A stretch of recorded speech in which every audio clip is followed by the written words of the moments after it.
Now, government mass surveillance has been a hot topic in recent years. Whistleblowers like Edward Snowden have become household names.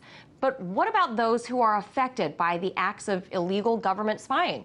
We don't seem to hear much about the individuals who were swept up in the process. But now, the former mayor of Salt Lake City, Utah, is seeking to change that, and he's joining us now to discuss his case. Former mayor of Salt Lake City, Utah, Rocky Anderson, welcome. Thank you for being with us, Mr. Mayor. You have long rallied the attention of the public towards NSA spying. You talk about it on your personal website, specifically identifying the sweeping data and communication collections against your own town of Salt Lake City during the 2002 Olympic Winter Games. Now you're asking a judge to allow the people of Salt Lake City to be able to file a class action lawsuit against the NSA, But Senator Rand Paul attempted a similar lawsuit back in 2014 but failed. How might your case result any differently, and what sort of evidence do you have to support the case? Well, ours is a very unique case because this was the first time, and so far the only time that we know of, where in this country, our government chose a geographic area and basically placed over it a surveillance cone, grabbing everyone's emails, and that's the contents, not just the metadata, but the contents of all incoming and outgoing emails, every text message, and the metadata, that is, when phone calls were made and to whom and for how long on every single telephone call in this geographical area.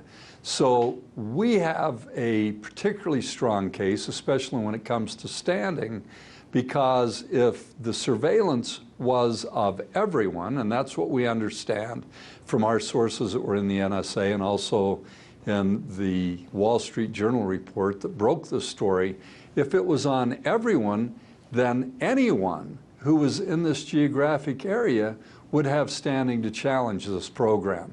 And that's exactly what we've done. And we had our hearing last week against the NSA on their motion to dismiss. And I think we're going to prevail. I think we're going to be able to do discovery to be able to establish the gross illegality, the criminality of the Bush administration and these federal agencies in abusing the constitutional rights of thousands upon thousands of people. Now, does that also include the foreign nationals that were there in town during the Olympic Games? Can they take part of this class action lawsuit? Well, now it's not a class action because it became incredibly difficult. It would have been more expensive than anybody could have afforded. So our purpose really with the 5 plaintiffs that we have in this action is to demonstrate that this was happening and that the government should be required to, instead of storing this in these massive surveillance facilities where they've got these incredibly large computer facilities, like here in Utah with a 1 million square foot facility, that we're asking for an order requiring that they get rid of all of that data in these storage facilities. Now, even if the NSA was conducting mass surveillance during the games, at which time you were the mayor, part of the lawsuit would require that you prove some sort of injury to the people. Am I correct? What sort of injury might have occurred? Well, massive invasions of privacy. We still have a constitution in this country. We still have the Fourth and the First Amendments guaranteeing right of freedom of speech, freedom of association, freedom from unreasonable searches and seizures. And every instance of this surveillance would be a violation not only of our Constitution, but of laws specifically passed by Congress to prevent this kind of thing from happening. Back in the 1970s, the United States Congress held huge hearings, investigated the abuses of our intelligence agencies during the Cold War, and they disclosed these abuses to the American people, like you would expect in a democracy. And they passed specific legislation, like the Foreign Intelligence Surveillance Act, that would require that in every instance of this kind of surveillance, you first have to obtain a warrant, or it would be a criminal offense, a federal felony. And there are also laws that provide for monetary damages for everyone who has suffered this kind of invasion of their privacy.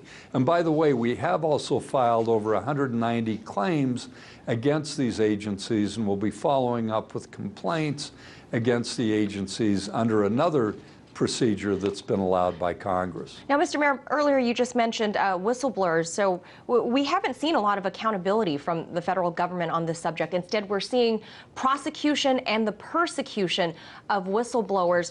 How is this going to affect your case if the whistleblowers are not going to come out? Well, you're absolutely right. President Obama, the day after he took office, made this grand statement about how his would be this open, transparent administration, that we would know how our government's operating. And now here we are, almost to the end of the Obama administration, and they won't even admit or deny that there was evidence that the prior administration had engaged in these gross kinds of abuses. So the whistleblowers, and we do have some whistleblowers that are cooperating with us, what we've seen during the Obama administration is more prosecutions of whistleblowers under the Espionage Act than in every other presidential administration combined before the Obama administration. So the message from this administration is, if you let people know this is happening, like with Edward Snowden, like with Chelsea Manning, then we're going to come down on you like a ton of bricks. We're going to do everything we can to destroy your life, but we're not going to hold accountable those who are responsible for violating our Constitution and domestic laws passed by Congress. That's exactly it. We do cover a lot of that here on RT America. So thank you so much for joining us and sharing your case with us. That was Rocky Anderson, former Democratic mayor of Salt Lake City, Utah. Thank you.